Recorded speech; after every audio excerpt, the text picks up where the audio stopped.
Hello and welcome to questioncricket.com. This is Raj and today the topic is about the concept of follow-on.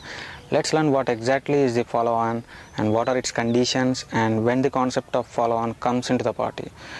Okay, before we jump into the concept of follow-on, let's know some of the facts about the follow-on. And the facts are: the concept of follow-on is an exclusive part of Test cricket format. It has never existed and will never exist in limited over cricket format. Now, what do you mean by a limited over cricket format? Limited over cricket format is nothing but a one-day cricket format, a T20 cricket, and etc. Now, as we said that it is an exclusive part of Test cricket format, let's learn some of the basic things about the Test cricket.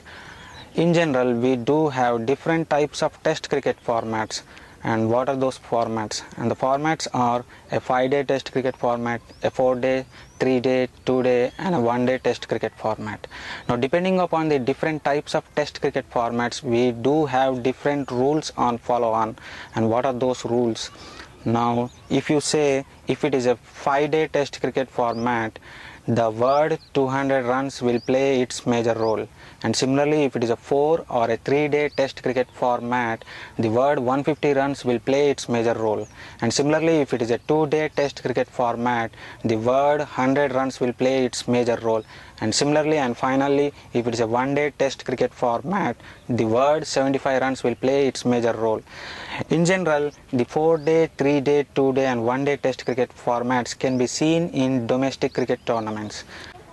And also, I think everyone is aware of number of innings to be played in Test cricket format. I mean first, second, third and fourth. So now let's jump into the concept of follow-on. Now, what exactly is follow-on? Follow-on can be defined in a simple way. I mean, if you want to really keep it in simple way, you can define it in this way.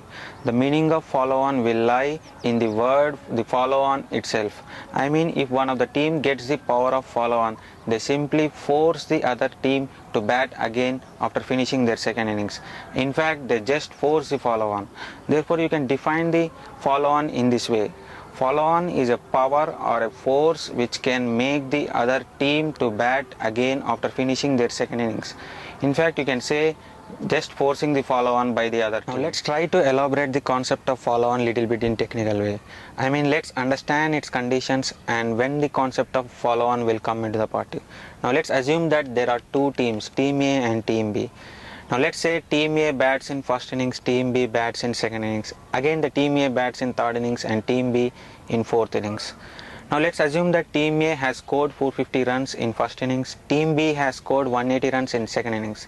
Now, as we said that if it is a 5-day Test cricket format, the 200 runs will play its major role. I mean, the reduction of 200 runs will play its major role. Now, let's subtract the 200 runs from 450 runs. We get 250 runs. But as we said that Team B has scored 180 runs in second innings, that means it hasn't been able to avoid the follow-on. Now, the captain of Team A will get the power of follow-on. He may not or he may force the follow-on. I mean, depending upon his tactics, but he gets the power of follow-on. Therefore, here we can understand that the team batting in first innings has to score minimum 201 runs. I mean, more than 200 runs to get the concept of follow-on. And to avoid the follow-on, in this case, the Team B has to score minimum 250 runs. This is what we have understood in this case. And also here we need to understand one more thing. I mean, if it is a 4-day or a 3-day Test cricket format, the importance of 150 runs will play its role. I mean, we need to subtract 150 runs from 450 runs. I mean, in this case, if it is a 2-day Test cricket format, we need to subtract 100 runs from 450 runs. If it is a 1-day Test cricket format, we need to subtract 75 runs from 450 runs. So finally, at the end of the day, the team batting in first innings will only have the chance of getting power of follow-on. And team batting in first innings has to score minimum 201 run or more than 200 runs to get the concept of power of follow-on. So let's have an example here. Let us assume that Team A has scored some 180 runs in first innings and Team B has scored some 200 runs in second innings. So here clearly we can understand that there will be no question of power of follow on, since the Team A has scored less than 201. Finally, you got to remember one important point. To get the power of follow on, the team batting in first innings has to score minimum 201 run or more than 200 runs. Hope you have understood the concept of follow on. For more information on the concept of follow on and other cricket tips, you can visit our website www.questioncricket.com. Hope you have enjoyed. Meet you in the next video. Goodbye.